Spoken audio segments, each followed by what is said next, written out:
Dejé de trabajar, entonces ahora tú sola vas a pagar la hipoteca y el préstamo de mi esposa, me disparó mi hijo Mauricio en pleno almuerzo, con esa frialdad que solo los hijos ingratos pueden mostrar a sus madres.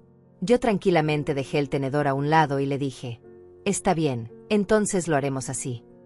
Su cara cambió completamente. No esperaba esa respuesta de mi parte. Durante 70 años he sido una mujer que se doblega, que acepta, que sacrifica todo por la familia. Pero ese día, algo dentro de mí se rompió para siempre. Y lo que vino después los va a dejar sin palabras. Antes de contarles cómo esa frase de mi propio hijo desencadenó la venganza más perfecta que he ejecutado en toda mi vida, les pido que se suscriban al canal y dejen un like si alguna vez han sentido que su familia los ve como un simple cajero automático. Porque lo que viene a continuación va a cambiarles la perspectiva sobre hasta dónde puede llegar una madre cuando la empujan al límite. Todo había comenzado 3 días antes, cuando llegué a casa después de trabajar 12 horas seguidas en mi máquina de coser. A los 70 años, seguía tomando pedidos de vestidos de quinceañeras y trajes de novias para mantener a flote esta casa donde vivían 3 adultos. Yo, mi hijo desempleado y su esposa gastadora. Mis dedos estaban hinchados de tanto bordar el vestido color coral que tenía que entregar al día siguiente. Cada puntada me dolía, pero necesitaba esos $400 que me pagarían. La hipoteca de la casa estaba atrasada 2 meses. El préstamo que Mauricio había sacado para comprarle un auto a Cecilia tenía cuotas vencidas, y los gastos de la tarjeta de crédito que ellos usaban sin límite crecían cada mes. Cuando empujé la puerta principal, encontré a Cecilia en la sala, probándose un vestido nuevo color violeta que claramente no había comprado con su dinero, porque ella no trabajaba ni un solo día desde que se casó con mi hijo hace 5 años. Mauricio estaba tirado en el sofá, viendo televisión como hacía todas las tardes desde que perdió su trabajo hace 2 años. «Hola, suegra», me dijo Cecilia sin siquiera voltear a verme, admirándose frente al espejo grande del comedor. «¿Ya viste? Me compré este vestido para la boda de mi prima el sábado. Costó $200, pero estaba en oferta». $200. El dinero que yo necesitaba desesperadamente para pagar la luz que ya habían amenazado con cortarme.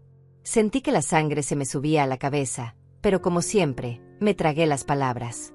Subí a mi cuarto en silencio, cargando el peso de la máquina de coser y el peso aún mayor de una vida entera sosteniéndolos a ellos. Esa noche, mientras contaba los billetes arrugados que había ganado esa semana, escuché voces en el piso de abajo. Mauricio y Cecilia estaban hablando en la cocina. Me acerqué a las escaleras para escuchar mejor, algo que jamás había hecho en mi vida. Pero algo en el tono de sus voces me alertó. «Ya no aguanto más a tu madre trabajando todo el día», decía Cecilia. «Parece que nos está cobrando el favor de vivir aquí. Además, ya está muy vieja para seguir cosiendo. Se va a enfermar y entonces sí que vamos a tener problemas». «Tienes razón», respondió mi hijo. «Pero mientras ella trabaje, nosotros podemos seguir tranquilos. El problema es que últimamente se queja mucho del dolor en las manos». «Pues que se aguante», rió Cecilia. «Total, ¿para qué más sirve a su edad?». Me quedé paralizada en la escalera. Mi propio hijo asintió con la cabeza.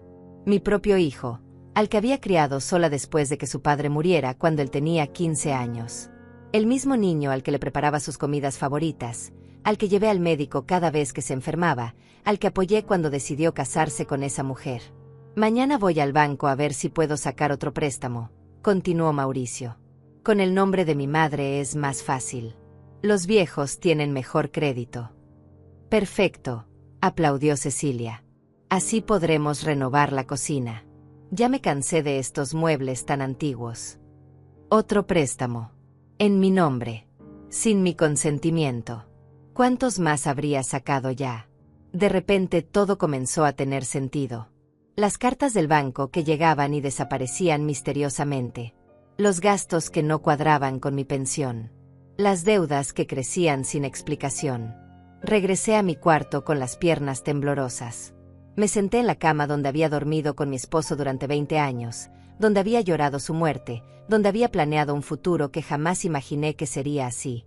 Mis manos, esas mismas manos que habían trabajado incansablemente para darles todo, temblaban de rabia y de tristeza. Esa madrugada no pude dormir. Cada músculo de mi cuerpo me dolía, no solo por el trabajo, sino por la traición. Había sacrificado mi juventud, mis sueños, mis ahorros, mi tranquilidad, todo por un hijo que ahora me veía como su fuente de ingresos personal. A las 6 de la mañana me levanté y preparé el desayuno como todos los días. Café, huevos revueltos, pan tostado. La rutina que había mantenido durante décadas para que ellos tuvieran todo servido cuando despertaran. Pero esta vez, mientras batía los huevos, una idea comenzó a formarse en mi mente. Si querían que yo dejara de trabajar, perfecto. Lo haría. Pero las consecuencias serían exactamente las que ellos merecían. Cuando Mauricio bajó a las 10 de la mañana en pijama, como siempre, le serví su desayuno con la misma sonrisa de siempre. Cecilia apareció una hora después, quejándose del frío y pidiendo que subiera la calefacción. Tengo una noticia, les dije mientras ellos comían tranquilamente. Ayer fui al médico y me recomendó que pare de trabajar. Mis manos ya no aguantan más la costura. Era mentira. No había ido al médico. Pero necesitaba ver sus reacciones. Mauricio se atragantó con el café. Cecilia dejó de masticar. ¿Cómo que vas a dejar de trabajar?, preguntó mi hijo con una cara de pánico que jamás le había visto. ¿Y el dinero? ¿Las cuentas? ¿Los préstamos? Pues supongo que ustedes tendrán que conseguir trabajo, respondí con la mayor naturalidad del mundo. Y fue entonces cuando explotó. «Estás loca si crees que voy a trabajar para mantener esta casa», gritó Mauricio golpeando la mesa con el puño. «Tú eres la que tiene la obligación de mantenernos. Eres nuestra madre». Cecilia se sumó inmediatamente a su berrinche. «Exacto, suegra. Nosotros no pedimos nacer. Usted nos trajo al mundo y ahora tiene que hacerse responsable». Me quedé mirándolos fijamente. 2 adultos de 40 y pico de años, hablándome como si fuera su empleada doméstica. Como si yo hubiera firmado un contrato de por vida para ser su esclava personal. Además, continuó Mauricio señalándome con el dedo como si yo fuera una niña regañada, ya sacamos varios préstamos con tu nombre. Si no trabajas, ¿cómo los vamos a pagar? ¿Quieres que nos metan a la cárcel por tu culpa? Ahí estaba. La confirmación de lo que había escuchado la noche anterior. No era un préstamo. Eran varios. Mi propio hijo había estado usando mi identidad para endeudarse, mientras yo trabajaba como una mula para pagar sus caprichos. ¿Cuántos préstamos?, pregunté con una calma que me sorprendió a mí misma. Eso no importa, intervino Cecilia rápidamente. Lo que importa es que usted no puede dejarnos abandonados así. Somos una familia. Una familia. Qué palabra tan extraña en boca de una mujer que nunca había movido un dedo por esta casa. Que nunca había cocinado, limpiado o contribuido con un solo centavo. Que trataba mi hogar como si fuera un hotel de 5 estrellas donde ella era la huésped de honor. Me levanté de la mesa lentamente. Mis rodillas crujieron, recordándome los 70 años que llevaba cargando en los hombros. Pero por primera vez en mucho tiempo, no me sentía vieja. Me sentía poderosa. Tienen razón, les dije. Somos una familia. Y en las familias, todos contribuyen. La cara de alivio de Mauricio fue instantánea. Pensó que había ganado. Que una vez más, su madre se iba a doblar ante sus caprichos. Por eso, continué, desde mañana, ustedes van a buscar trabajo. Los dos. Y van a pagar todas las cuentas de esta casa, incluyendo los préstamos que sacaron sin mi autorización. El silencio que siguió fue ensordecedor. Se miraron entre ellos como si acabara de hablarles en otro idioma. «Estás bromeando», rió Cecilia con esa risa nerviosa que ponía cuando se sentía acorralada. «Yo no tengo experiencia laboral. ¿Quién me va a contratar?» El mismo que contrató a las millones de mujeres que trabajan todos los días para mantener a sus familias, respondí sin pestañear. Inclusive mujeres de mi edad, que a los 70 años siguen rompiendo sus espaldas porque tienen hijos ingratos que no quieren asumir sus responsabilidades. Mauricio se puso de pie tan bruscamente que la silla se cayó hacia atrás. Su cara estaba roja de ira. Era la misma expresión que ponía cuando era pequeño y no conseguía lo que quería. «No voy a permitir que me hables así», rugió. «Esta es mi casa también. Crecí aquí. Esta casa está a mi nombre», le recordé con voz firme. «Las escrituras dicen Paulina Hernández de viuda de Morales. No dice Mauricio. No dice Cecilia. Dice Paulina». Vi cómo esa información lo golpeó como un balde de agua fría. Durante años había vivido con la ilusión de que algún día todo esto sería suyo automáticamente. Nunca se le había ocurrido pensar que tendría que ganárselo. Pero mamá, comenzó a decir con una voz repentinamente suave, usando ese tono de niño perdido que siempre funcionaba conmigo antes. Siempre dijiste que esta casa era para la familia, que trabajabas para nosotros. Y así fue, asentí. Durante 5 años he trabajado para ustedes. He pagado cada cuenta, cada préstamo, cada capricho. Pero ahora estoy cansada. Y ustedes son lo suficientemente adultos para hacerse cargo de sus propias vidas. Cecilia se levantó también, pero su estrategia fue diferente. Se acercó a mí con lágrimas en los ojos, fingiendo vulnerabilidad. Suegra, por favor, murmuró tocándome el brazo. Usted sabe que la queremos mucho. Somos su familia. Su única familia. ¿Qué va a hacer sola en esta casa tan grande? Era un golpe bajo y ella lo sabía. Tocar mi miedo a la soledad, mi terror a quedarme sin familia después de haber perdido a mi esposo. Durante años, ese miedo me había mantenido callada, aceptando todo, tragándome mi dignidad. Pero algo había cambiado en mí.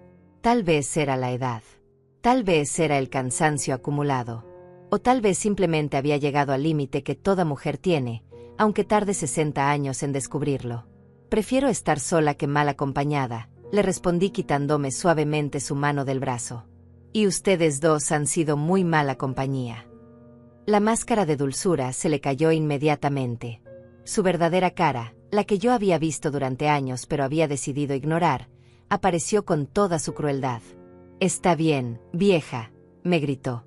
Si así lo quiere, así va a ser. Pero no venga después rogando que volvamos. Sin nosotros no es nadie. Sin ustedes, sonreí por primera vez en meses, seré libre. Mauricio y Cecilia subieron las escaleras como huracanes, azotando puertas y gritándose entre ellos. Los escuché discutir en su cuarto, probablemente planeando su próximo movimiento. Porque conocía a mi hijo. No se rendiría tan fácilmente. Me quedé sola en la cocina, rodeada de los platos sucios de un desayuno que ya se sentía como parte de otra vida. Por primera vez en años, no los lavé inmediatamente. Los dejé ahí, como un símbolo de que las cosas habían cambiado para siempre. Caminé hasta la ventana y miré el jardín que mi esposo había plantado hace tantos años. Las flores seguían brotando cada primavera, sin importar que él ya no estuviera ahí para cuidarlas. La vida continuaba, con o sin las personas que creíamos indispensables. El teléfono sonó interrumpiendo mis pensamientos. Era un número que no reconocía. «¿Señora Paulina?», preguntó una voz masculina formal. «Habla del Banco Central. Tenemos que hablar con usted sobre varios préstamos que están en su nombre, pero que no han sido pagados en los últimos 3 meses». Mi corazón se aceleró. Los préstamos de Mauricio. Los que él había sacado sin mi conocimiento. ¿Puede decirme exactamente cuántos préstamos y por qué cantidad?, pregunté con la boca seca. Son 5 préstamos, señora. El total de la deuda actual, incluyendo intereses y multas por atraso, es de $8,500. $8,500. Casi 3 años de mi pensión completa. Mi hijo me había endeudado por una cantidad que jamás podría pagar en lo que me quedaba de vida. Señora, ¿está usted ahí?, preguntó el hombre del banco. Sí, aquí estoy, murmuré. ¿Qué pasa si no puedo pagar? En ese caso, tendríamos que proceder con el embargo de sus bienes, comenzando por su vivienda. Colgué el teléfono con las manos temblorosas. Mi casa. La casa donde había vivido 30 años. La casa donde había criado a Mauricio. La casa donde había llorado, reído, soñado. La casa que ahora corría el riesgo de perder por culpa de la avaricia de mi propio hijo. Subí las escaleras lentamente, sintiendo cada escalón como una montaña. Necesitaba hablar con ellos. Necesitaba entender exactamente en qué lío me habían metido. Pero cuando llegué al pasillo, escuché algo que me heló la sangre. No te preocupes, escuché la voz de Mauricio a través de la puerta de su cuarto. Si el banco embarga la casa, nosotros ya tenemos todo planeado. Mi madre va a tener que irse a un asilo, y nosotros compramos la casa en el remate por una fracción del precio original. Se me cortó la respiración.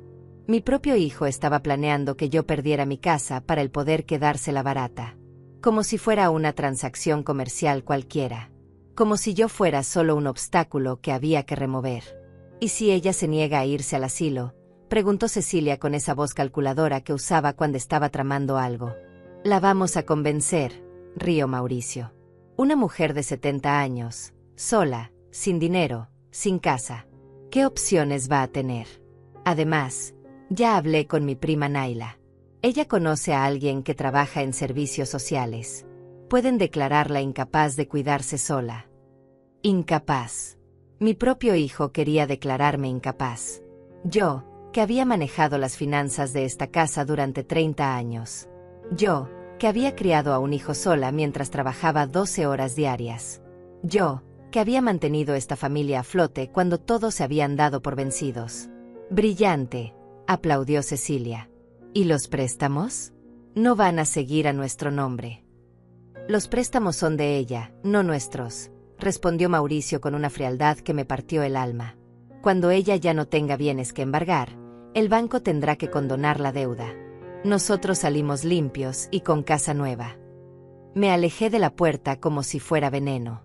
Mis piernas apenas me sostenían mientras bajaba las escaleras, aferrándome al pasamanos que mi esposo había pulido con tanto cariño años atrás. Cada paso me dolía, no por el esfuerzo físico, sino por el peso de la traición que acababa de descubrir. En la cocina, me senté en la silla donde había desayunado todos los días durante 15 años. La misma silla donde había planeado recetas especiales para los cumpleaños de Mauricio. La misma silla donde había rezado pidiendo que mi hijo encontrara trabajo. La misma silla donde había llorado en silencio cuando los gastos no cuadraban con mis ingresos. Pero ahora esa silla se sentía diferente. Ya no era el lugar donde una madre abnegada se sacrificaba por su familia. Era el lugar donde una mujer había despertado a la realidad más amarga de su vida. Tomé el teléfono y marqué un número que no había usado en años. Ernesto, mi vecino de al lado. Un hombre de 72 años que había sido abogado antes de jubilarse. Siempre había sido amable conmigo, especialmente después de que mi esposo murió. Pero yo nunca había querido molestarlo con mis problemas familiares. «Paulina», respondió con sorpresa. «¿Cómo estás? Hace tiempo que no hablábamos». «Ernesto», mi voz se quebró involuntariamente. «Necesito tu ayuda. Creo que estoy en problemas muy serios». «Claro, mujer. ¿Qué pasa? ¿Estás bien? ¿Podrías venir a casa?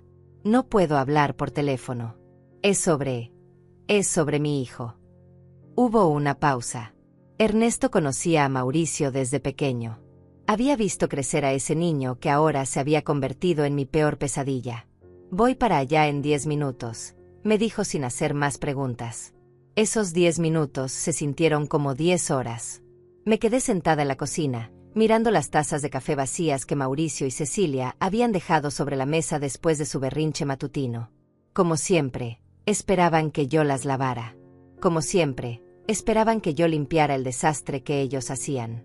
Pero esta vez, las tazas se iban a quedar ahí. El timbre sonó exactamente a los 10 minutos. Ernesto siempre había sido un hombre puntual. Abrí la puerta y me encontré con su cara preocupada, sus ojos grises llenos de una gentileza que hacía años no veía en mi propia casa. «Paulina», me dijo tomándome suavemente de los hombros. «Te ves terrible. ¿Qué está pasando?». Lo invité a pasar y le serví café en la única taza limpia que quedaba. Ernesto se sentó frente a mí, esperando pacientemente que yo encontrara las palabras para explicar el infierno en el que vivía. «Mi hijo ha estado sacando préstamos a mi nombre», comencé con voz temblorosa. «Sin mi consentimiento. El banco me llamó hoy. Debo $8.500. Ernesto frunció el ceño. Como abogado, entendía inmediatamente la gravedad de la situación. «¿Tienes alguna prueba de que tú no autorizaste esos préstamos?», me preguntó. «No sé», admití. «Nunca fui a ningún banco. Nunca firmé nada. Pero él conoce todos mis datos personales. Ha vivido conmigo toda su vida». «Eso es fraude», me dijo Ernesto con seriedad. «Tu hijo cometió fraude de identidad. Es un delito grave». «Fraude». Mi hijo era un criminal. La palabra me golpeó como una bofetada, pero al mismo tiempo me liberó. No era mi culpa. No era mi obligación pagar por sus crímenes. Pero hay algo peor, continué, y le conté lo que había escuchado en su cuarto. El plan para que yo perdiera la casa, para declararme incapaz, para mandarme a un asilo mientras ellos se quedaban con todo. Ernesto escuchó en silencio, pero vi cómo su cara se endurecía con cada palabra. Cuando terminé, golpeó la mesa suavemente con el puño. Paulina, me dijo con una voz que no admitía discusión. Esto no se puede quedar así. No voy a permitir que abuse de ti de esta manera. ¿Pero qué puedo hacer?, le pregunté. Es mi hijo. Es lo único que me queda de familia. No, me corrigió Ernesto. Un hijo que planea robarte tu casa y mandarte a un asilo no es familia. Es un parásito. Y los parásitos hay que eliminarlos antes de que te maten. Sus palabras eran duras, pero tenían algo que me tranquilizó. Finalmente alguien veía la situación tal como era. Alguien me daba permiso de defenderme sin sentirme culpable. ¿Qué propones?, le pregunté. Ernesto sonrió por primera vez desde que había llegado. Era una sonrisa que no me gustó nada, pero que me dio esperanza. Vamos a darles una lección que nunca van a olvidar, me dijo. Pero necesito que confíes en mí completamente. Y necesito que seas más fuerte de lo que has sido nunca. En ese momento, escuché pasos en las escaleras. Mauricio y Cecilia bajaban, probablemente para almorzar y esperar que yo les sirviera la comida como todos los días. ¿Estás lista para empezar a actuar?, me susurró Ernesto. Asentí con la cabeza. Por primera vez en 5 años, me sentía respaldada. Ya no estaba sola contra ellos. Mauricio entró a la cocina y se detuvo en seco al ver a Ernesto sentado en la mesa. ¿Qué hace él aquí?, preguntó con desconfianza.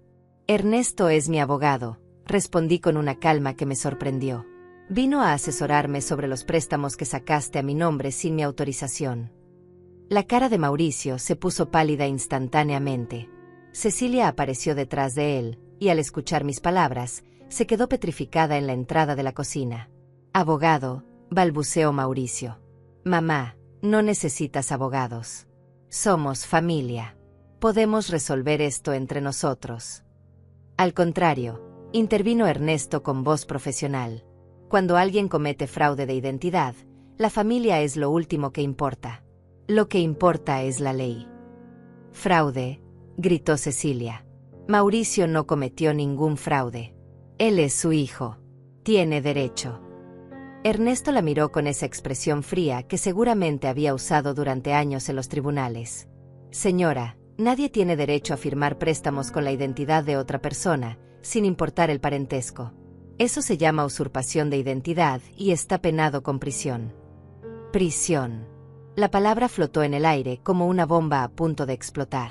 Vi cómo Mauricio tragaba saliva, finalmente entendiendo que sus acciones tenían consecuencias reales. Pero mamá, me dijo con voz suplicante, no me vas a meter a la cárcel. Soy tu hijo. Todo lo que hice fue por nosotros, por la familia.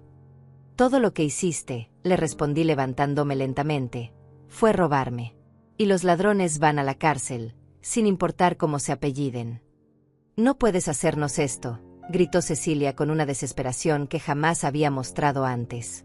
Somos tu familia, la única familia que tienes.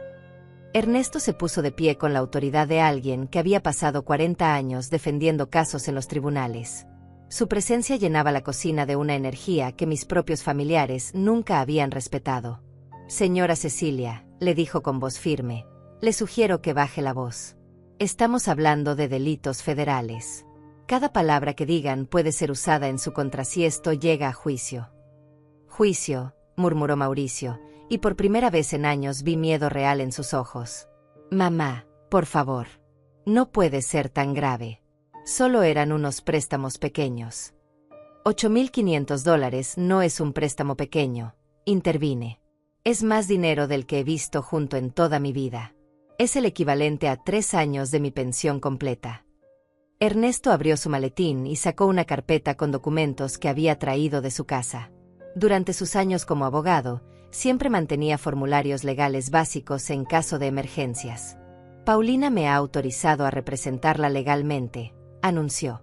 Lo primero que vamos a hacer es presentar una denuncia formal en la policía por usurpación de identidad.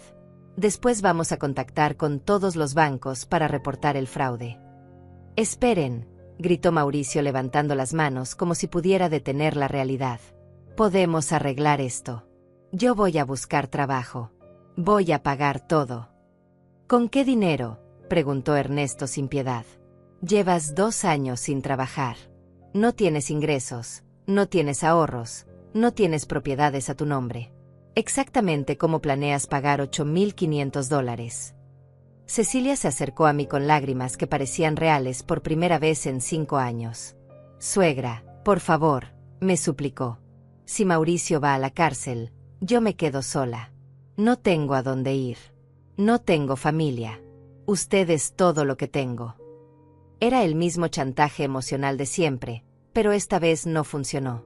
Porque ahora tenía a alguien a mi lado que me recordaba cuál era la realidad. Debiste pensar en eso antes de gastarte mi dinero en vestidos y caprichos, le respondí.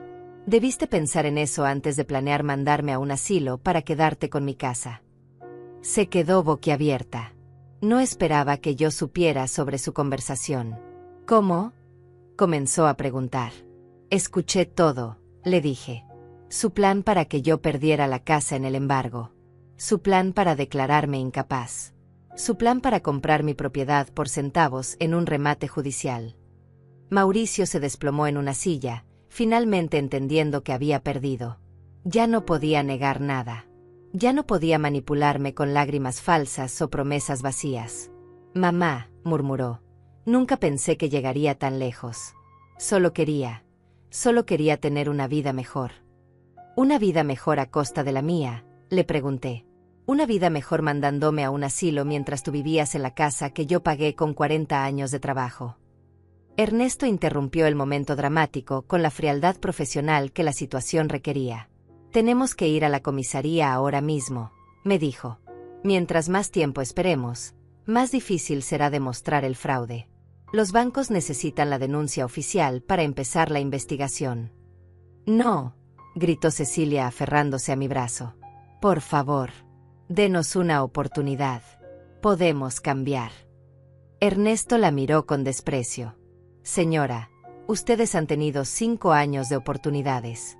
5 años viviendo gratis en esta casa, comiendo gratis, gastando dinero que no era suyo. La señora Paulina les dio todas las oportunidades del mundo. Pero somos familia, insistió Mauricio con voz quebrada. La familia perdona. La familia se ayuda.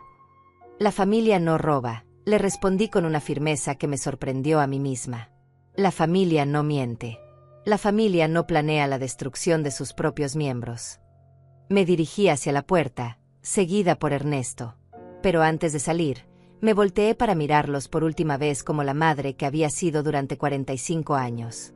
Tienen hasta que yo regrese de la comisaría para empacar sus cosas y salir de mi casa, les dije. Si cuando regrese siguen aquí, voy a llamar a la policía para que lo saquen por allanamiento. Mamá, gritó Mauricio. No puedes echarnos así. No tenemos a dónde ir. Debieron pensar en eso antes, le respondí desde la puerta.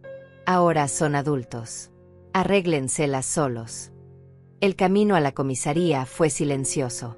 Ernesto manejaba su auto viejo pero bien cuidado, mientras yo miraba por la ventana las calles del barrio donde había vivido toda mi vida adulta. Todo se veía igual, pero yo me sentía completamente diferente. ¿Estás segura de esto?, me preguntó Ernesto cuando estábamos a punto de llegar. Más segura que nunca, le respondí. Por primera vez en 5 años, estoy haciendo lo correcto. En la comisaría, un policía joven nos atendió con la paciencia de alguien acostumbrado a dramas familiares. Ernesto explicó la situación con términos legales precisos, mientras yo firmaba documentos que oficializaban mi denuncia. Señora, me dijo el policía, entiendo que esto es difícil porque involucra a su hijo. ¿Está completamente segura de que quiere proceder con los cargos? Oficial, le respondí. Si mi hijo hubiera robado $8.500 de la casa de un extraño, usted le preguntaría al extraño si está seguro de querer proceder. El policía sonrió levemente. No, señora. Tiene razón. Entonces trate este caso exactamente igual, le dije. Un ladrón es un ladrón, sin importar su apellido. Cuando salimos de la comisaría, ya era media tarde.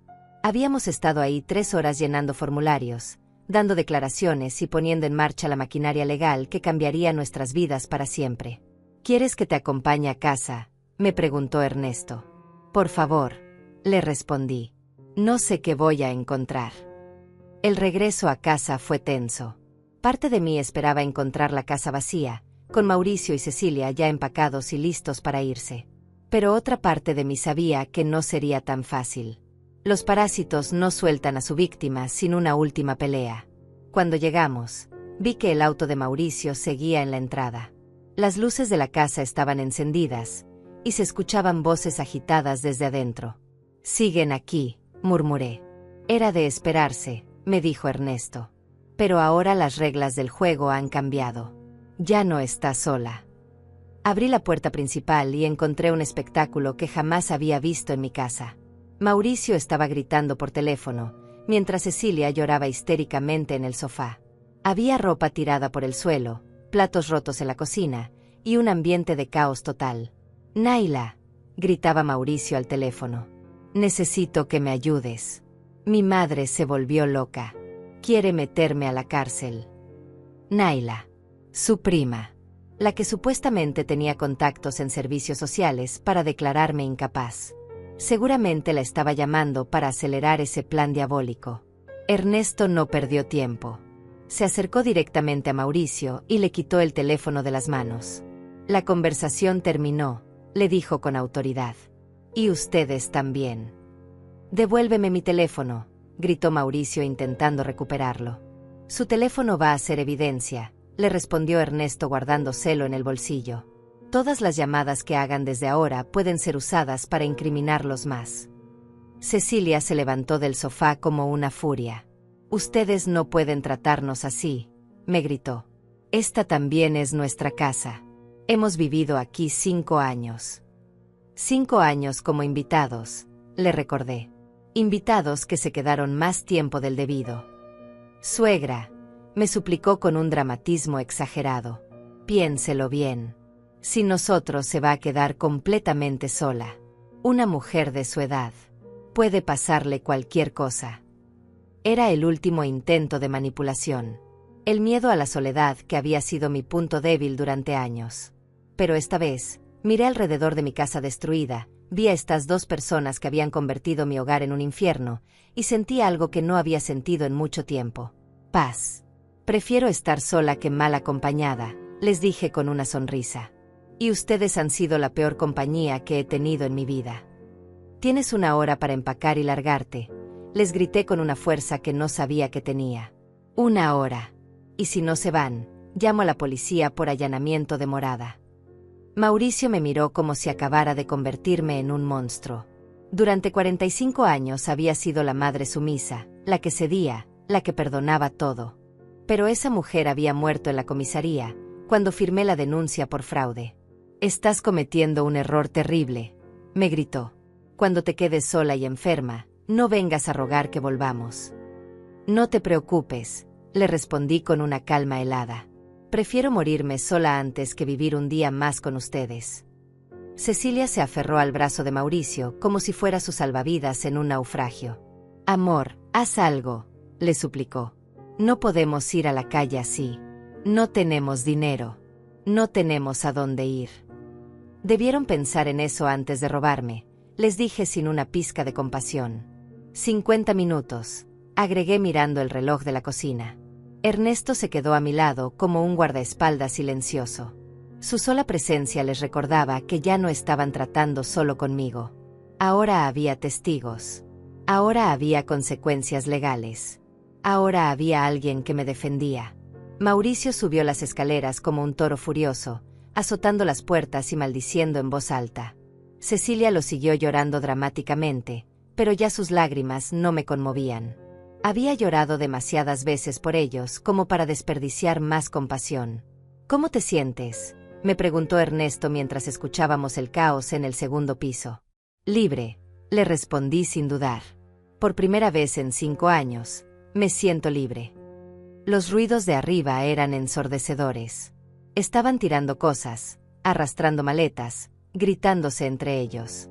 Probablemente destruyendo todo lo que podían antes de irse, como una última venganza infantil.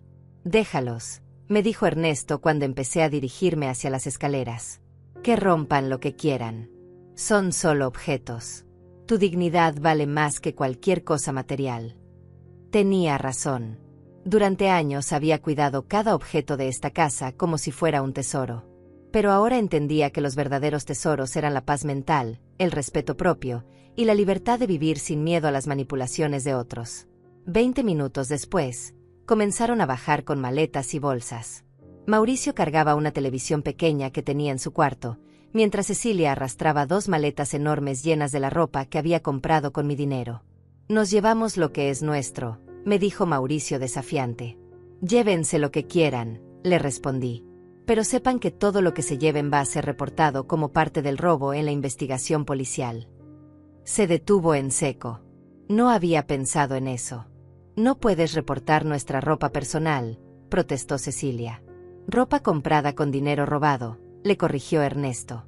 Técnicamente, todo lo que compraron con los préstamos fraudulentos es evidencia del delito.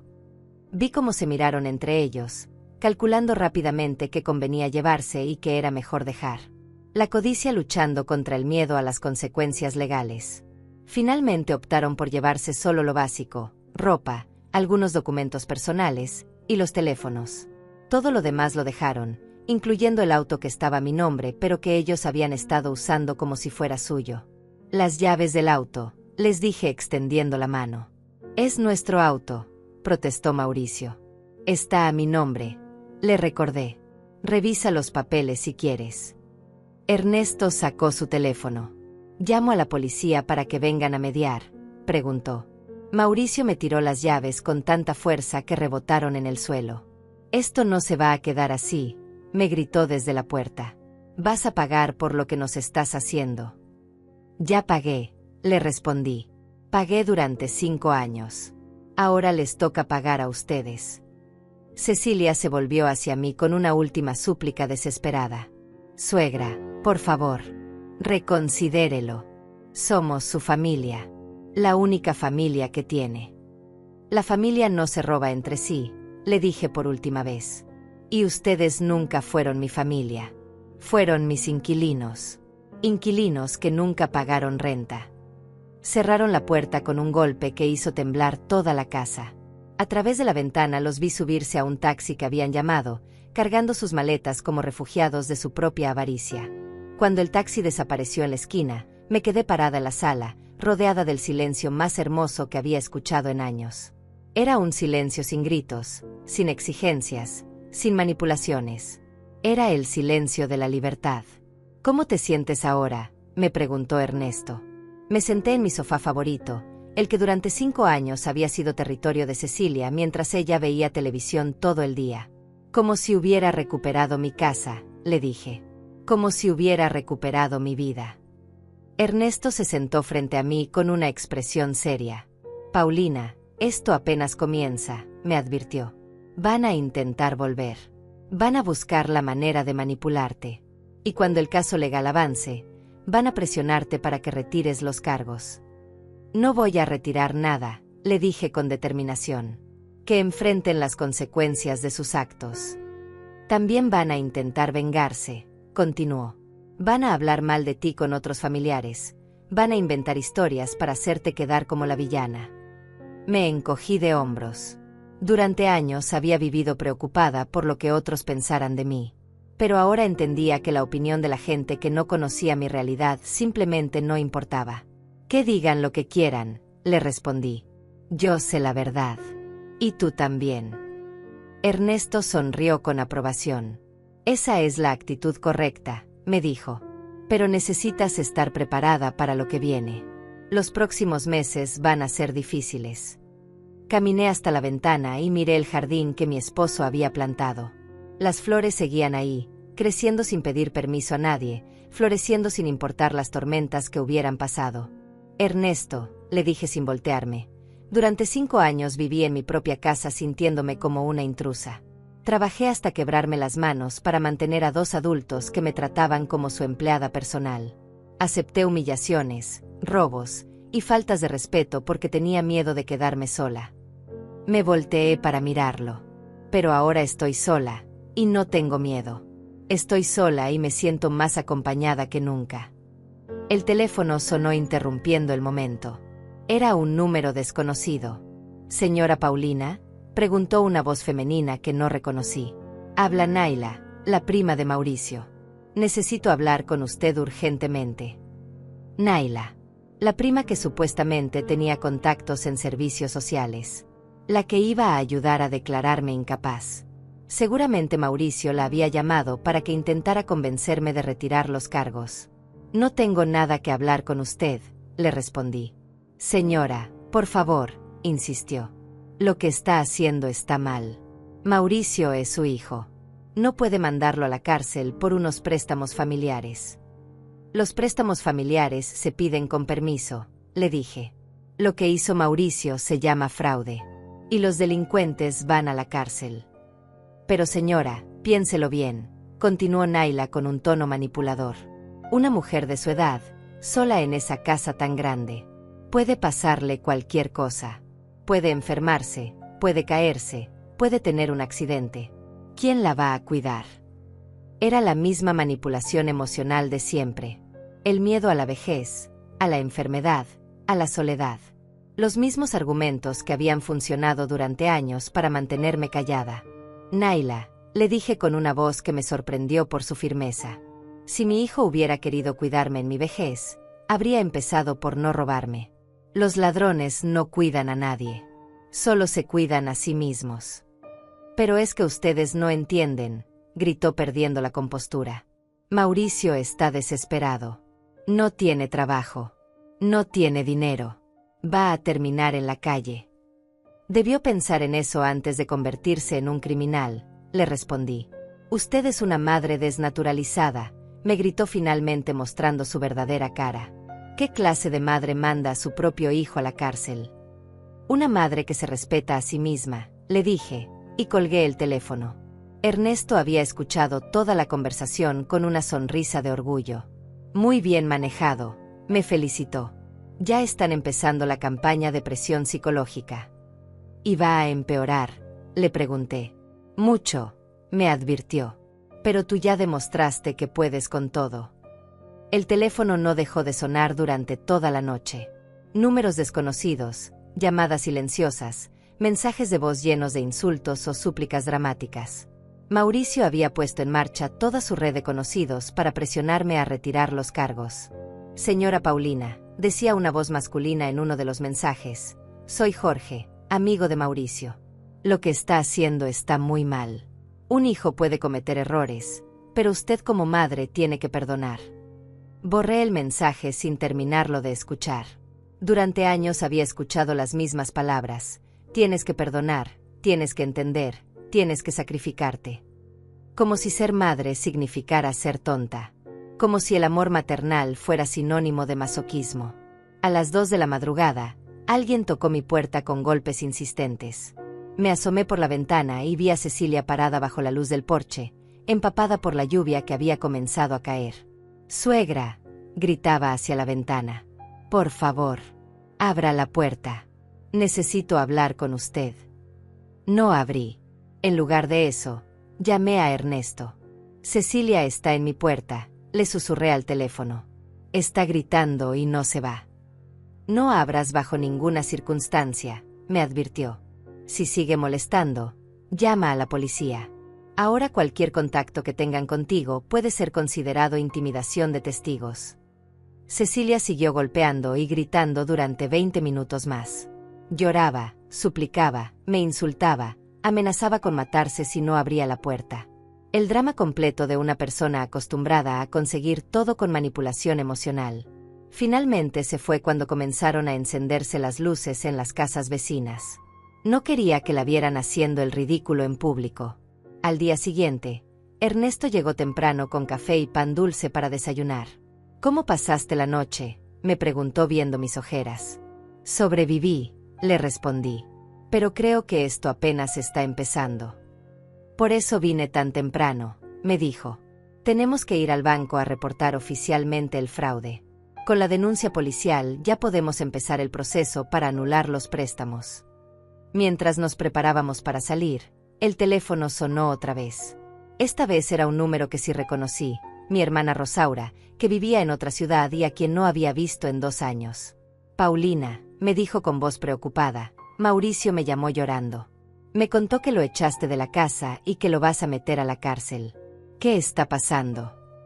Por supuesto que Mauricio la había llamado. Seguramente le había contado una versión muy diferente de la historia, pintándose como la víctima inocente de una madre cruel. Rosaura, le dije con paciencia, Mauricio te contó que robó $8.500 de mi pensión. ¿Qué? Preguntó confundida. Me dijo que habían tenido una discusión familiar, pero no mencionó nada de dinero.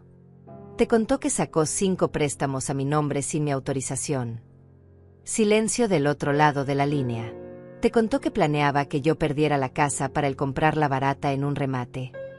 Paulina, murmuró mi hermana, ¿estás segura de eso? Completamente segura, le respondí. Y tengo las pruebas. Pero hermana, me dijo con voz suplicante, es tu hijo. Los hijos cometen errores. La familia se perdona. Ahí estaba otra vez. La misma presión social de siempre. La idea de que las madres tenemos que aguantar cualquier abuso porque es nuestro hijo. Como si haber dado a luz nos convirtiera en esclavas de por vida. Rosaura, le dije con firmeza, si un extraño me robara $8.500, me dirías que lo perdonara. No, pero... Entonces no me pidas que perdone a un ladrón solo porque salió de mi vientre, la interrumpí. El amor de madre tiene límites. Y Mauricio los cruzó todos. Mi hermana suspiró profundamente.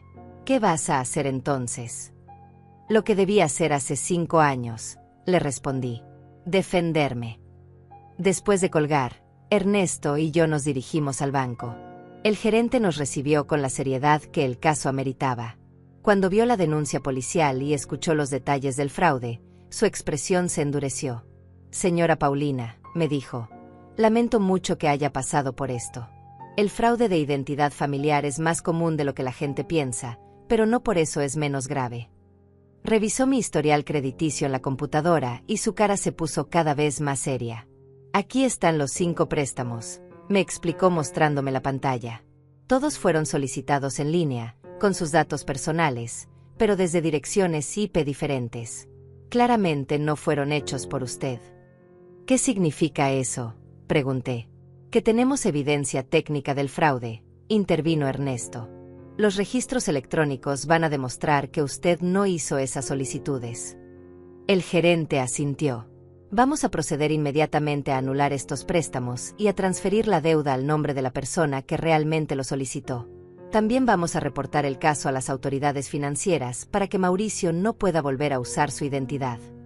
Por primera vez en meses, sentí que las cosas se estaban acomodando a mi favor. La ley estaba de mi lado. Los expertos estaban de mi lado. Ya no era solo mi palabra contra la de mi hijo. Cuando salimos del banco, Ernesto me propuso ir a almorzar para celebrar este primer triunfo. Fuimos a un restaurante pequeño donde servían comida casera, el tipo de lugar donde me sentía cómoda. ¿Sabes qué es lo que más me sorprende de todo esto?, me dijo mientras comíamos. ¿Qué?, le pregunté. Lo fuerte que eres, me respondió. Durante años pensé que eras una mujer sumisa, pero ahora veo que simplemente estabas eligiendo tus batallas. Y cuando decidiste pelear, peleaste como una guerrera. Sus palabras me llenaron de una satisfacción que no había sentido en años. Durante tanto tiempo me había visto a mí misma como una víctima débil e indefensa. Pero ahora entendía que había sido fuerte todo el tiempo. Solo que había estado usando mi fuerza para sostener a otros en lugar de defenderme a mí misma. Después del almuerzo, regresamos a mi casa. Al doblar la esquina, vimos algo que nos hizo frenar abruptamente. El auto de Mauricio estaba estacionado frente a mi casa. Él y Cecilia estaban parados en el jardín delantero, hablando con 2 mujeres que no reconocí. ¿Quiénes son?, murmuré. Ernesto entrecerró los ojos. Parece que trajeron refuerzos, me dijo. Vamos a ver qué están tramando ahora. Nos acercamos lentamente. Una de las mujeres era mayor, tal vez de mi edad, con ropa elegante y una actitud autoritaria. La otra era más joven, llevaba una carpeta en las manos y vestía como una funcionaria pública. Cuando me vieron llegar, Mauricio se acercó corriendo. «Mamá», me gritó con falsa alegría. «Mira, te traje ayuda». La mujer mayor se acercó con una sonrisa condescendiente. «Señora Paulina», me dijo con voz melosa, «soy la doctora Ramírez, geriatra. Su hijo me llamó porque está muy preocupado por su salud mental». Mi sangre se heló. Habían traído a una doctora para declararme loca. Era exactamente lo que había escuchado que planeaban hacer. La mujer más joven se adelantó. «Y yo soy la licenciada Torres, de Servicios Sociales», me dijo mostrándome una identificación. «Venimos a hacer una evaluación de su capacidad para vivir sola a su edad». Ernesto se puso inmediatamente frente a mí como un escudo protector. «Señoras», les dijo con autoridad, «soy el abogado de la señora Paulina. Cualquier evaluación médica o social requiere su consentimiento por escrito. Y ella no ha firmado nada». La doctora lo miró con irritación. «Joven», le dijo con desprecio, «cuando hay riesgo para la seguridad de una persona mayor, no necesitamos consentimiento. Podemos proceder con una evaluación de emergencia». «¿Cuál emergencia?», preguntó Ernesto. «La señora Paulina está perfectamente bien. Acaba de salir del banco manejando sus propios asuntos financieros». Mauricio se acercó a la doctora. «Doctora, por favor», le dijo con voz dramática. «Mi madre está actuando de manera irracional. Echó a su propia familia de la casa. Nos denunció por cosas que no son ciertas. Claramente está sufriendo demencia senil». Cecilia asintió vigorosamente. «Exacto, doctora. Antes era una mujer dulce y comprensiva. Ahora está agresiva, paranoica, y nos acusa de cosas terribles sin pruebas. Era un plan perfecto. Si me declaraban incapaz, todos los préstamos fraudulentos quedarían como válidos porque yo habría sido considerada incapaz al momento de hacer las denuncias. Mauricio recuperaría el control de mis finanzas y mi casa. Pero habían cometido un error. Habían subestimado a Ernesto.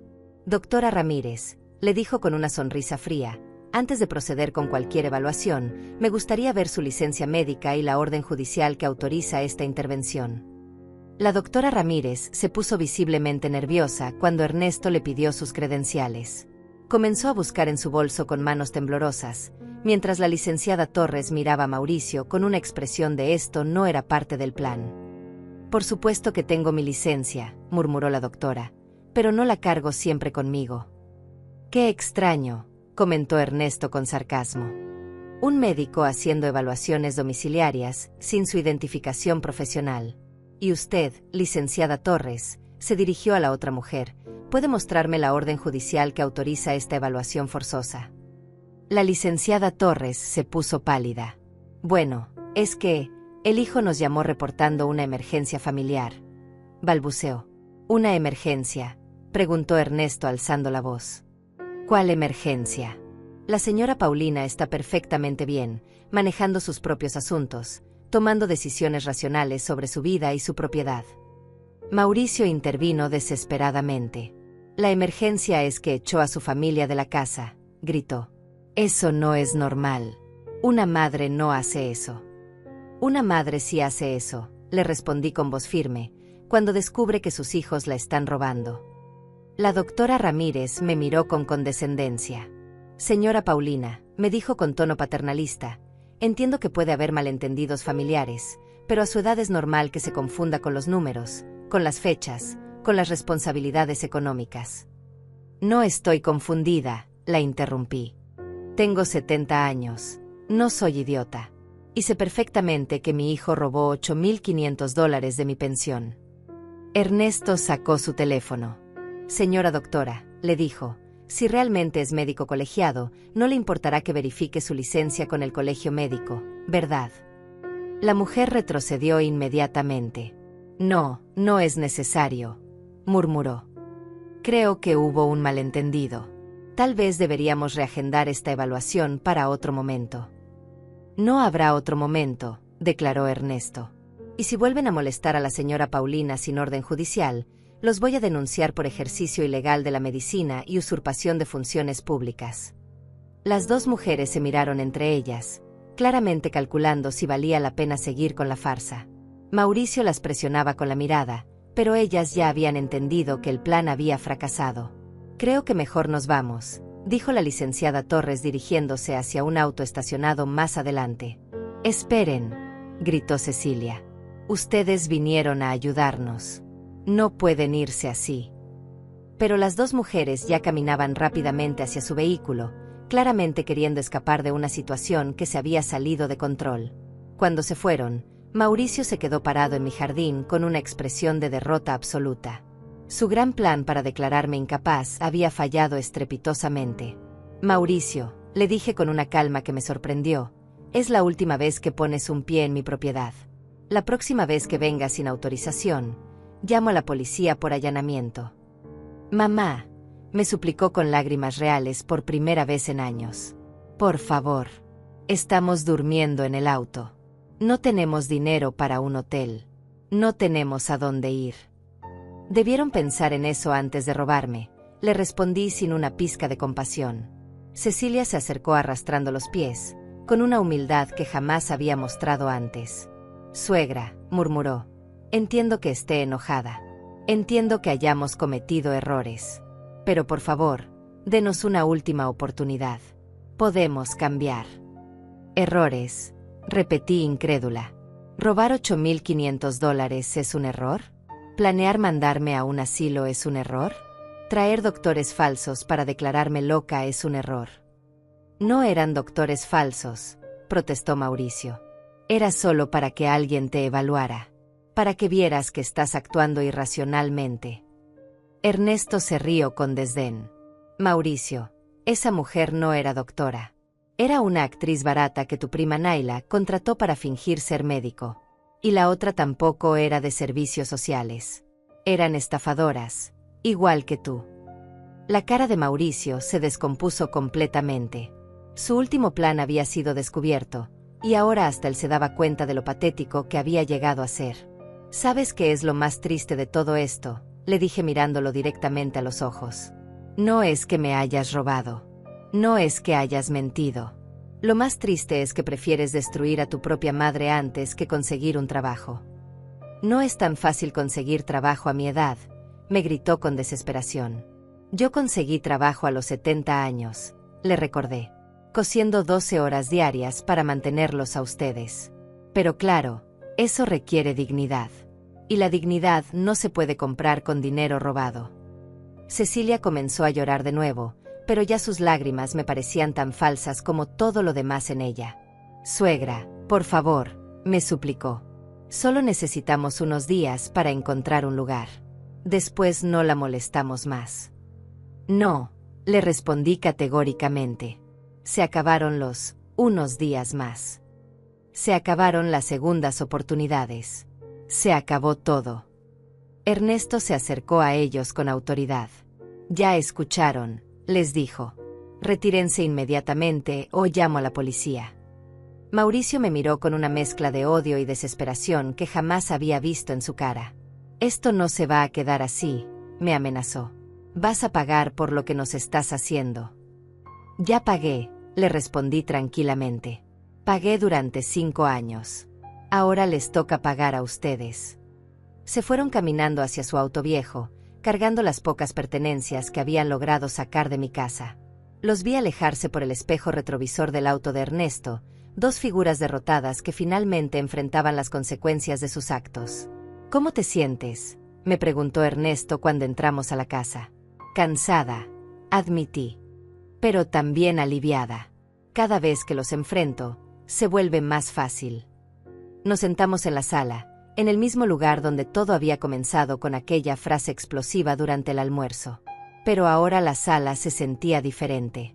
Se sentía mía otra vez. «Paulina», me dijo Ernesto con seriedad, «lo que intentaron hacer hoy fue muy grave. Esas mujeres podrían haber firmado papeles declarándote incapaz sin autorización legal. ¿Y qué habría pasado entonces? Habrías perdido el control de tus finanzas, de tu casa, de tu vida», me explicó. «Te habrían internado en un asilo contra tu voluntad, y Mauricio habría quedado como tu tutor legal. La magnitud de lo que había estado a punto de pasar me golpeó como una bofetada. Mi propio hijo había estado a centímetros de robarme no solo mi dinero, sino mi libertad completa. Pero fracasaron, continuó Ernesto con una sonrisa. Y ahora tenemos más evidencia de sus intenciones criminales. El teléfono sonó interrumpiendo nuestras reflexiones. Era un número de la comisaría. Señora Paulina, dijo el oficial que había tomado mi denuncia, tenemos novedades sobre su caso. ¿Puede venir mañana a declarar? Encontramos más préstamos fraudulentos en otros bancos. Mi corazón se aceleró. ¿Más préstamos? Sí, señora. Al parecer, su hijo ha estado usando su identidad durante más tiempo del que pensábamos. El total de la deuda fraudulenta asciende a $15,000. $15,000. Casi 5 años de mi pensión completa. Mi hijo no solo me había robado, me había destruido financieramente de manera sistemática y calculada. Estaré ahí mañana temprano, le dije con voz firme. Cuando colgué, Ernesto me miró con preocupación. Más dinero. $15,000 en total, le dije sintiendo como la rabia crecía en mi pecho. $15,000 que robó mientras yo trabajaba como una esclava para mantenerlo. Paulina, me dijo Ernesto tomándome de las manos, sé que esto duele. Sé que es tu hijo. Pero tienes que entender que lo que él hizo no tiene perdón. No hay amor maternal que justifique tanto abuso. Tenía razón. Durante 70 años había creído que el amor de madre significaba sacrificarse infinitamente por los hijos. Pero ahora entendía que el verdadero amor también incluía poner límites. También incluía enseñar consecuencias. También incluía defenderse cuando era necesario. No voy a retroceder, le dije con determinación. Sin importar lo que pase. Sin importar quién me presione. Sin importar cuánto llore o suplique. ¿Estás segura? Más segura que nunca, le respondí. Mi hijo eligió ser un criminal. Ahora tiene que enfrentar lo que esa elección significa. Al día siguiente, en la comisaría, el oficial me mostró una carpeta llena de documentos que me dejaron sin aliento. No solo eran más préstamos.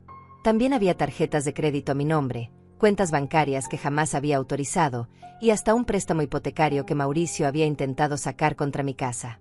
Señora Paulina, me explicó el detective, su hijo llevaba 3 años usando su identidad de manera sistemática. Esto no fue un error o un momento de desesperación. Fue un plan premeditado para robarle todo lo que tenía. Ernesto revisaba los documentos con expresión cada vez más seria. Esto es mucho peor de lo que pensábamos, murmuró. Paulina, tu hijo no solo te robó dinero, te convirtió en su víctima de identidad durante años. ¿Qué significa eso legalmente?, pregunté con la voz quebrada. Significa que enfrenta cargos federales, respondió el detective. Fraude de identidad, falsificación de documentos, apropiación indebida. Estamos hablando de entre 5 y 10 años de prisión. 10 años. Mi hijo podría pasar 10 años en la cárcel por lo que me había hecho. Parte de mí se sentía aliviada de que finalmente fuera a pagar por sus crímenes. Pero otra parte, esa parte maternal que nunca muere completamente, se quebró un poco más. Señora, continuó el detective, también encontramos evidencia de que planeaba vender su casa. Tenemos correos electrónicos donde contacta a agentes inmobiliarios preguntando por el valor de la propiedad. ¿Cómo iba a vender mi casa sin mi autorización? Con los documentos de incapacidad que intentó conseguir ayer, intervino Ernesto. Si hubiera logrado que la declararan incapaz, él habría tenido poder legal para vender todo a sus espaldas. Era un plan perfecto. Robarme la identidad financiera, declararme loca, vender mi casa y dejarme en un asilo sin un centavo. Todo mientras fingía ser el hijo preocupado que solo quería cuidar a su madre anciana. ¿Necesita más tiempo para pensarlo?, me preguntó el detective. Entiendo que es difícil procesar todo esto. No necesito más tiempo, le respondí con firmeza. Quiero que procedan con todos los cargos. Mi hijo eligió ser un criminal. Ahora tiene que enfrentar las consecuencias. Cuando salimos de la comisaría, Ernesto me propuso ir a caminar por el parque antes de regresar a casa. Necesitaba aire fresco y tiempo para procesar todo lo que había descubierto. ¿Te arrepientes de algo?, Me preguntó mientras caminábamos entre los árboles. Solo de una cosa, le respondí. De haber tardado tanto en defenderme. ¿Y de Mauricio? ¿No te arrepientes de denunciarlo? Me detuve frente a una fuente donde las madres llevaban a sus hijos pequeños a jugar. Había una mujer de mi edad cuidando a su nieto, un niño de unos 5 años que corría feliz alrededor del agua. ¿Sabes qué veo cuando miro a ese niño?, le dije a Ernesto. ¿Qué? Veo lo que pudo haber sido Mauricio, murmuré con tristeza. Un niño inocente, lleno de posibilidades, con una vida entera por delante para elegir entre el bien y el mal. ¿Y qué crees que pasó? Creo que lo malcrié, admití por primera vez. Después de que murió su padre, tenía tanto miedo de perderlo a él también que nunca le dije que no. Nunca le enseñé que las acciones tienen consecuencias. Nunca le mostré que el amor tiene límites. Ernesto me puso una mano en el hombro. Paulina, todos los padres cometen errores. Pero tú no eres responsable de las decisiones que él tomó como adulto. Lo sé, suspiré. Pero duele igual. Regresamos a casa al atardecer. Al doblar la esquina hacia mi calle, vimos algo que nos hizo detener el auto abruptamente. Había una ambulancia frente a mi casa, con las luces encendidas pero sin la sirena sonando. ¿Qué pasa?, murmuré preocupada. Nos acercamos corriendo. Mauricio estaba tirado en mi jardín delantero, aparentemente inconsciente, mientras Cecilia lloraba histéricamente al lado de los paramédicos. «Por favor», le gritaba a uno de los enfermeros. «Ayúdenlo». Se desmayó de la impresión. Un vecino se acercó a mí. «Paulina, llegaron hace 1 hora», me explicó. «El muchacho estaba gritando y golpeando tu puerta. De repente se desplomó. Su esposa dice que es por el estrés de que lo vas a meter a la cárcel». Era otro show, otra manipulación. Mauricio fingía estar enfermo para generar lástima y presión social. Era el mismo patrón de siempre. Cuando no conseguía lo que quería con gritos, recurría al drama y la victimización. Me acerqué a los paramédicos. «¿Qué tiene?», pregunté con la frialdad de alguien que ya conocía todas las estrategias de manipulación de su hijo. «Parece ser un episodio de ansiedad, señora», me respondió el paramédico. Su esposa dice que ha estado muy estresado por problemas familiares. «No es mi problema», le dije sin inmutarme. «Y este no es su domicilio. Estaba invadiendo propiedad privada». Cecilia se levantó como una furia. «¿Cómo puede ser tan fría?», me gritó. «Es su hijo. Está enfermo por culpa suya». «Está fingiendo», le respondí calmadamente. «Como siempre». En ese momento, Mauricio abrió los ojos lentamente, como si estuviera despertando de un coma profundo. Pero yo conocía esa actuación. La había visto durante su infancia cada vez que no quería ir al colegio. «Mamá», murmuró con voz débil. «¿Estás ahí?» «Estoy aquí», le respondí, esperando que salgas de mi propiedad. Los paramédicos se miraron entre ellos, claramente confundidos por mi falta de preocupación maternal. «Señora», me dijo uno de ellos, «su hijo está pidiendo por usted. Tal vez si hablan, él se calme y podamos llevarlo al hospital para una evaluación completa». «No tengo nada que hablar con él», declaré. «Y no necesita hospital. Necesita trabajo». Mauricio intentó incorporarse con dificultad exagerada. «Mamá», me dijo con voz quebrada, «siento mucho todo lo que pasó. Sé que cometí errores. Pero por favor, no me mandes a la cárcel. Te prometo que voy a devolverte todo el dinero». «¿Con qué dinero?», le pregunté. «Llevas 2 años sin trabajar». «Voy a conseguir trabajo», me suplicó. «Voy a trabajar día y noche hasta pagarte el último centavo». Ernesto se acercó a los paramédicos. «Oficiales», les dijo, «este hombre está bajo investigación policial por fraude. No vive en esta dirección. Está aquí sin autorización de la propietaria». Los paramédicos intercambiaron miradas preocupadas. No querían involucrarse en problemas legales. «Señora», me dijo el jefe del equipo, «¿quiere que llamemos a la policía?». «Sí», respondí sin dudar. «Quiero que lo saquen de mi propiedad». Mauricio se puso de pie de un salto, con una agilidad que contradecía completamente su supuesto desmayo. «Mamá, no», me gritó. «Por favor». Solo quería hablar contigo. Ya hablamos, le dije. En el almuerzo, cuando me dijiste que ahora yo sola iba a pagar todos tus préstamos. Esa fue nuestra última conversación. Cecilia se interpuso entre nosotros. Suegra, por favor, me rogó. Mírelo. Está desesperado. Está enfermo. No puede ir a la cárcel en estas condiciones. Debió pensar en eso antes de convertirse en un criminal, le respondí. Los vecinos habían comenzado a salir de sus casas, atraídos por el escándalo. Mauricio se dio cuenta de que tenía audiencia y decidió hacer su actuación final. Se tiró al suelo dramáticamente, agarrándose el pecho. «Me duele el corazón», gritó. «Creo que me está dando un infarto». Los paramédicos corrieron hacia él con el equipo médico, pero yo no me moví ni un centímetro. «Es mentira», le dije a Ernesto en voz alta, para que todos escucharan. «Lleva haciendo lo mismo desde los 5 años».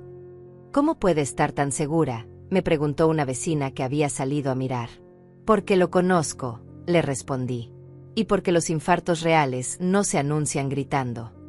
Como si mis palabras hubieran sido una orden, Mauricio dejó de gritar y se quedó tirado en silencio, esperando a ver si su nueva estrategia funcionaba. Los paramédicos le revisaron los signos vitales y encontraron todo normal. Presión arterial perfecta, corazón latiendo con regularidad, respiración estable. «Señor», le dijo el paramédico con impaciencia, «está usted completamente bien. ¿Quiere ir al hospital para una evaluación psicológica?» «No», gritó Mauricio incorporándose otra vez. «Solo quiero hablar con mi madre». «Tu madre ya habló», intervino Ernesto. «Dijo que te fueras. Y si no lo haces, ella va a llamar a la policía». En ese momento llegó una patrulla. Alguien había llamado reportando disturbios en la vía pública. 2 oficiales se bajaron del auto y evaluaron la situación rápidamente. «¿Cuál es el problema aquí?», preguntó uno de ellos. «Este hombre está invadiendo mi propiedad», les expliqué. «Le he pedido que se vaya, pero se niega». El oficial miró a Mauricio, que seguía tirado en el suelo fingiendo estar enfermo. «Señor, ¿vive usted en esta dirección?» «Es la casa de mi madre», murmuró Mauricio. «Pero usted vive aquí actualmente». «No», admitió. «Entonces tiene que retirarse inmediatamente», le ordenó el oficial. «Si no lo hace por las buenas, lo vamos a arrestar por allanamiento». Mauricio finalmente entendió que había perdido. Su obra de teatro había fracasado. Sus manipulaciones ya no funcionaban. Su madre ya no era la mujer sumisa que podía controlar con lágrimas y dramas. Se levantó lentamente, derrotado por completa. «Esto no se va a quedar así», me murmuró al pasar a mi lado. «Tienes razón», le respondí. «Va a empeorar mucho más». 6 meses después, estaba sentada en la misma silla de la cocina donde todo había comenzado, pero mi vida era completamente diferente. Mauricio había sido condenado a 7 años de prisión por fraude agravado e identidad múltiple. Cecilia había desaparecido el día que dictaron la sentencia, probablemente buscando a su próxima víctima. La casa estaba silenciosa, pero ya no era el silencio opresivo de la tensión constante. Era el silencio dorado de la paz. Podía desayunar sin escuchar gritos. Podía ver televisión sin que nadie me cambiara el canal. Podía gastar mi dinero en lo que quisiera sin que nadie me reclamara. Ernesto tocó a la puerta como hacía todas las mañanas desde hacía 3 meses. Se había convertido en algo más que mi vecino y abogado. Se había convertido en mi compañero de vida, en el hombre que me había enseñado que el amor verdadero no duele, no roba, no manipula. «Buenos días, preciosa», me dijo entregándome un ramo de flores amarillas que había cortado de su jardín. «Buenos días, galán», le respondí con la sonrisa que había recuperado después de años de tenerla enterrada bajo el peso de la ingratitud. Desayunamos juntos mientras leíamos las noticias del periódico. Era una rutina simple, pero llena de una felicidad que jamás había experimentado durante mis 5 años de esclavitud familiar. «¿Sabes qué día es hoy?», me preguntó Ernesto mientras tomaba su café. «¿Martes?», respondí confundida. «Es el día que cumples exactamente 1 año de haberte liberado», me dijo con una sonrisa. «1 año desde que dejaste el tenedor a un lado y dijiste, está bien, entonces lo haremos así, punto». Tenía razón. Hacía exactamente un año que había tomado la decisión más difícil y más liberadora de mi vida. Un año desde que había elegido mi dignidad por encima del chantaje emocional. ¿Te arrepientes de algo?, me preguntó. Era la misma pregunta que me había hecho docenas de veces durante estos meses, y mi respuesta siempre era la misma. Solo me arrepiento de haber tardado tanto, le dije. De haber permitido 5 años de abuso antes de defenderme. El timbre sonó interrumpiendo nuestro desayuno. Era el cartero con una carta certificada. Cuando vi el remitente, mi corazón se aceleró. Era de la prisión donde estaba Mauricio. ¿Quieres que la abra yo?, me ofreció Ernesto. No, le dije tomando la carta. Puedo manejar lo que sea que tenga que decir.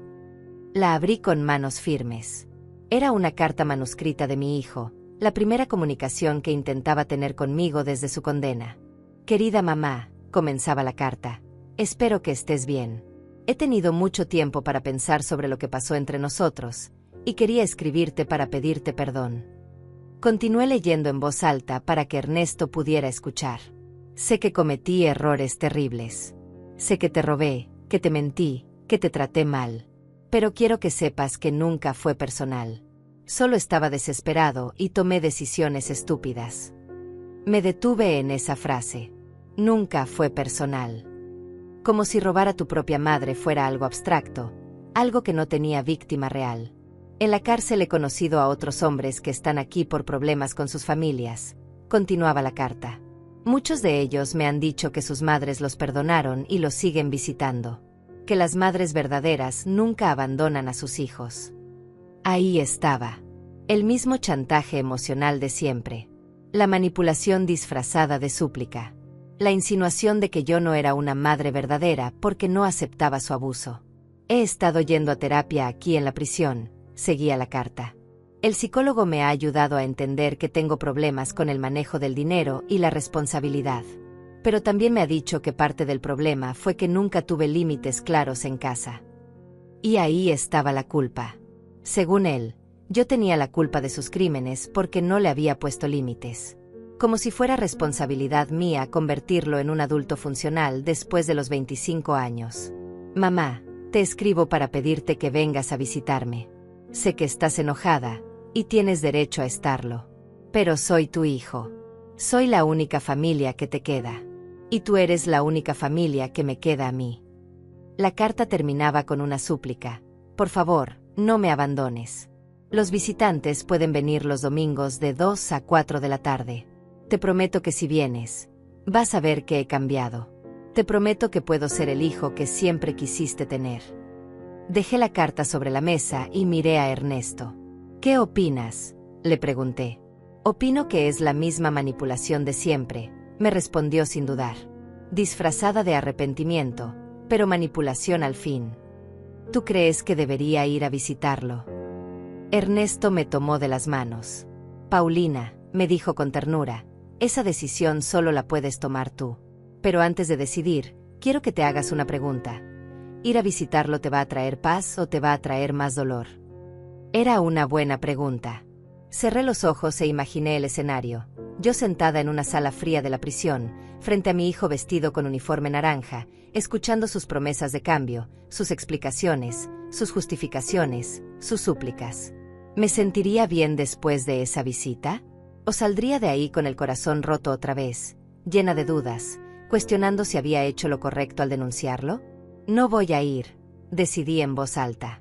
No voy a ponerme en una situación donde él pueda manipularme otra vez. ¿Estás segura? Completamente segura, le respondí. Mauricio tuvo 45 años para aprender a ser un buen hijo. No va a cambiar en 7 años de cárcel. Tomé la carta y la rompí en pedazos pequeños. Durante 70 años creí que ser buena madre significaba sacrificarme infinitamente por mi hijo, le dije a Ernesto. Pero ahora entiendo que también significa enseñarle que las acciones tienen consecuencias. Y que el amor verdadero incluye decir no cuando es necesario. Ernesto sonrió con orgullo. Esa es la mujer de la que me enamoré, me dijo. La mujer fuerte que siempre existió, pero que tardó 70 años en encontrarse a sí misma. Nos quedamos sentados en silencio, disfrutando de nuestro café y del sol que entraba por la ventana de la cocina. Era el mismo sol que había brillado durante mis 5 años de esclavitud, pero ahora se sentía diferente. Se sentía libre. ¿Sabes qué es lo más irónico de todo esto?, le dije a Ernesto. ¿Qué? Durante años tuve miedo de quedarme sola. Acepté el abuso de Mauricio y Cecilia porque pensaba que la soledad era peor que la mala compañía. ¿Y ahora? Ahora entiendo que nunca estuve más acompañada que cuando finalmente me quedé sola, le respondí. Porque por primera vez en años, estaba acompañada de mi dignidad, de mi paz mental, de mi amor propio. Ernesto se levantó y me abrazó con la ternura de un hombre que había aprendido a amar sin lastimar, a proteger sin controlar, a acompañar sin asfixiar. Y ahora, me murmuró al oído, ya no estás sola. Tienes a alguien que te valora por quien eres, no por lo que puedes dar. Tenía razón. A los 70 años había encontrado el amor verdadero. No el amor desesperado y codependiente que había tenido con mi hijo, sino el amor maduro, respetuoso, equilibrado que solo es posible cuando dos personas completas deciden caminar juntas. El teléfono sonó. Era mi hermana Rosaura, que me llamaba todas las semanas desde que se enteró de toda la historia. Paulina, me dijo, ¿cómo estás? Perfecta, le respondí con honestidad. ¿Y tú? Bien, bien, murmuró. Oye, hermana, quería preguntarte algo. ¿No extrañas a Mauricio? ¿No sientes culpa por lo que pasó? Era la misma pregunta que me había hecho durante meses. Al principio me molestaba, pero ahora entendía que venía de su propia incapacidad para comprender mi decisión. Rosaura, le dije con paciencia, tú extrañarías a alguien que te robó, te mintió, te humilló y planeó destruir tu vida. Pero es que es tu hijo. Es un criminal, la interrumpí. Y los criminales van a la cárcel, sin importar cómo se apelliden. Pero Paulina, la familia es sagrada. La familia que roba no es sagrada, le respondí. Es tóxica. Y las cosas tóxicas hay que eliminarlas para poder sanar. Cuando colgué, Ernesto me miró con admiración. Cada día estás más fuerte, me dijo. Cada día estoy más libre, le corregí. Y la libertad da fuerza. Esa noche, mientras preparaba la cena para 2 personas por primera vez en años sin sentir resentimiento, reflexioné sobre el camino que había recorrido. Había perdido a un hijo, pero había ganado una vida. Había perdido una familia disfuncional, pero había encontrado el amor verdadero. Había perdido la ilusión de ser la madre perfecta, pero había descubierto la realidad de ser una mujer completa. Al acostarme, miré por la ventana las estrellas que brillaban sobre mi casa. La misma casa que Mauricio había planeado quitarme, pero que ahora era verdaderamente mía. Las mismas estrellas que habían sido testigos de mis lágrimas de dolor, ahora eran testigos de mis lágrimas de gratitud. Porque había aprendido la lección más importante de mi vida, que a veces, para encontrar la felicidad, tienes que tener el valor de perder lo que pensabas que la constituía. Y que la libertad, aunque llegue a los 70 años, siempre vale la pena.